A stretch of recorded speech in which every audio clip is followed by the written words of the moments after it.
As bears are more actively foraging for food in preparation for a long winter hibernation, they are also making it to the news for some of their antics and their encounters with humans. Welcome back to another travel news episode. I'm your host, Robert Witham. I'm a former newspaper journalist. I now report on travel news. I scour the news for stories of interest to travelers and those who love the great outdoors, so you don't have to.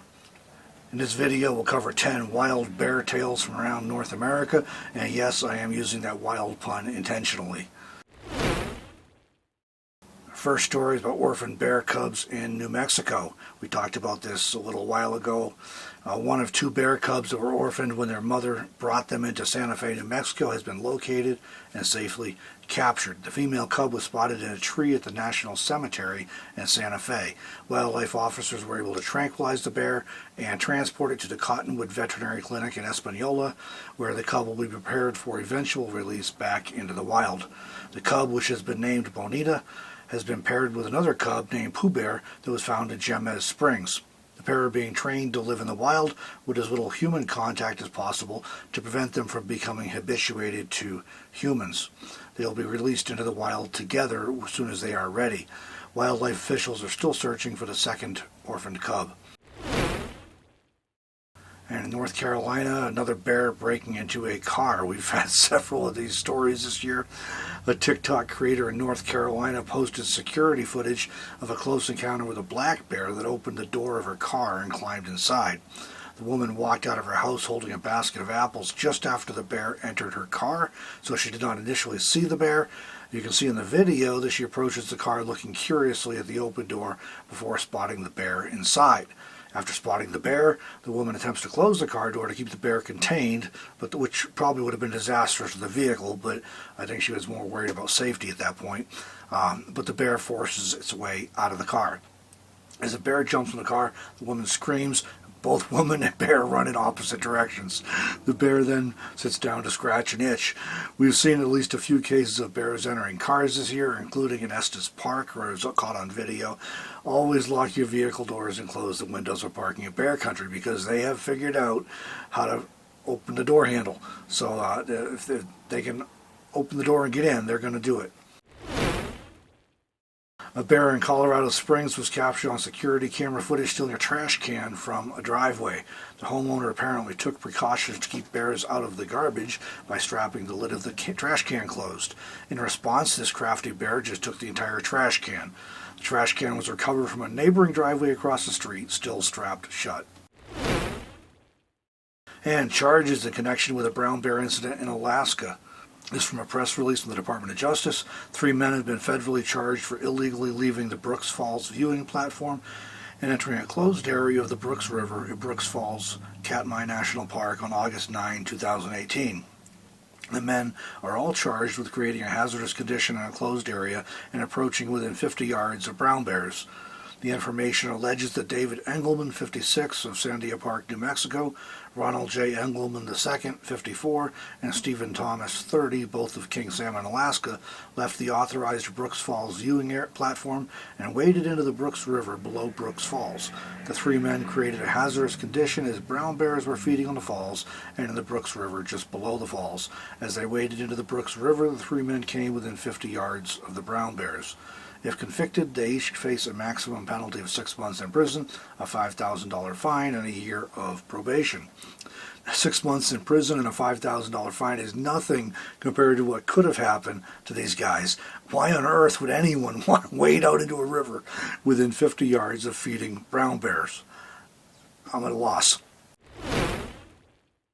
And in a cool clip from social media recently, the Yukon Wildlife Cam's Facebook page has an incredible video of a grizzly bear in the wild scratching his back on a tree and then charging past the camera. Check out the Yukon Wildlife Cam's Facebook page if you want to see more. And back to Colorado and Steamboat Springs, a bear that had lost its fear of humans was euthanized in Colorado Springs after repeatedly entering homes in search of food. Multiple reports were made on September 17 and 18 of an aggressive bear attempting to enter homes. Also on September 17, the bear made entry to a home through a sliding glass door and proceeded to feast on food found in the refrigerator, cupboards, and trash. The bear returned around 8:30 that same evening to the same home and again attempted to enter the residence. The same bear also attempted to enter multiple homes on September 18, damaging window screens in the process, but failing to make it through closed doors. The bear was trapped and euthanized by Colorado Parks and Wildlife officers. This is the third bear that has had to be euthanized this month in the same area of Steamboat Springs. Moving over to Michigan, a 500-pound black bear was euthanized after making its way 125 miles back home following a relocation earlier this spring. The bear had been found roaming through neighborhoods in Traverse City in April and was relocated 125 miles away at that time. The bear made its way back to Traverse City quickly and was again spotted roaming neighborhoods in May. Michigan Department of Natural Resources officers said the bear's behavior became increasingly bold over the summer, and the bear was raiding food from homes. Wildlife officers determined that relocation efforts had not been successful and the bear was a threat to humans. In Wyoming, 3 bears were hit by cars within 3 days earlier this month between Cody and Yellowstone National Park. The collisions occurred between September 10 and 12. 2 of the 3 bears died as a result. An adult female grizzly was hit on the morning of September 10. An adult male black bear was hit on the morning of September 11, and then a third bear was hit on September 12 but bounded away from the scene following the collision. The first 2 collisions occurred early in the morning while it was still dark. It's believed that the bears were in lower elevations to feed on berries, and this is causing them to cross roadways more frequently than during the summer months. And then a real twist from Canada. The Guardian reports a very interesting bear story. A forensic necropsy performed on a grizzly bear in British Columbia suggested that she had been killed by a mountain goat. It appears that the goat's horns punctured the grizzly's armpits and neck in a defensive response to an attack by the bear. A Parks Canada wildlife ecologist noted that grizzly bears tend to attack from above and focus on the head, neck, and shoulders of their prey. The mountain goat's defense, on the other hand, is to use its sharp horns. David Laskin, the wildlife ecologist, said grizzly bear predation on mountain goats is relatively common, but it's the first case my colleague and I have ever seen. A couple was attacked by a bear on Wednesday while eating a picnic lunch on a grassy hill near the Folk Art Center on the Blue Ridge Parkway in North Carolina. The couple was alerted to the presence of the bear by their dog, which was not leashed. The dog proceeded to run towards the bear, barking loudly. The bear then acted defensively toward the dog and the couple, which is 100% predictable here, okay? This is not a surprise. Over the course of several minutes, there were repeated attacks made by the bear on the dog and the couple. Eventually, the couple was able to retreat to their vehicle with their dog and drive themselves to a hospital where they were treated for their injuries. The bear will be euthanized if wildlife officials are able to locate and positively identify the animal in accordance with park protocols. We have seen multiple instances this summer alone of when I've reported on several of them here, of large wildlife like moose and bears attacking when provoked by an unleashed dog. In many of these instances, the dog was unleashed in violation of park or trail rules as well.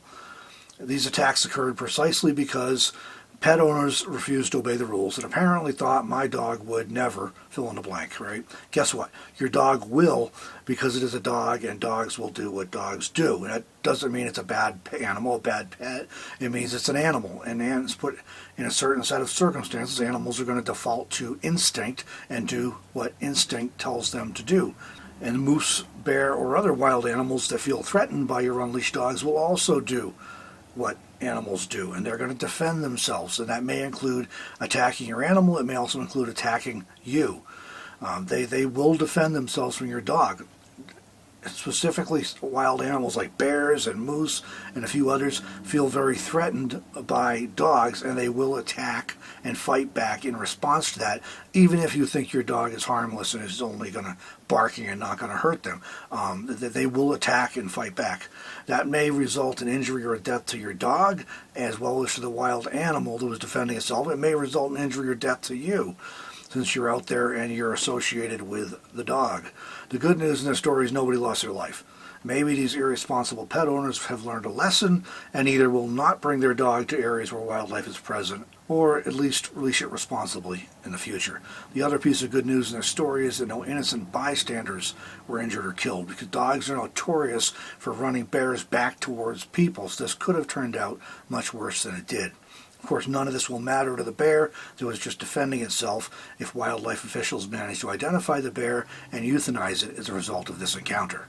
So, please practice bear safety when you're in bear country. Please be a responsible human and do not leave food or attractants out when you're in bear country. Please lock your vehicle doors and close your windows if you're parked in bear country. And please be a responsible pet owner and leash your animals while in bear country. Well, don't forget, travelers, send me links or details for stories you think might be of interest. You can email those to me at robert.witham@gmail.com. Thank you to those who have already shared news and links. And now that you know what's going on out there, please like this video if you enjoyed it or found value in it, and subscribe to the channel if you're not already. Thanks for joining me for this travel news episode.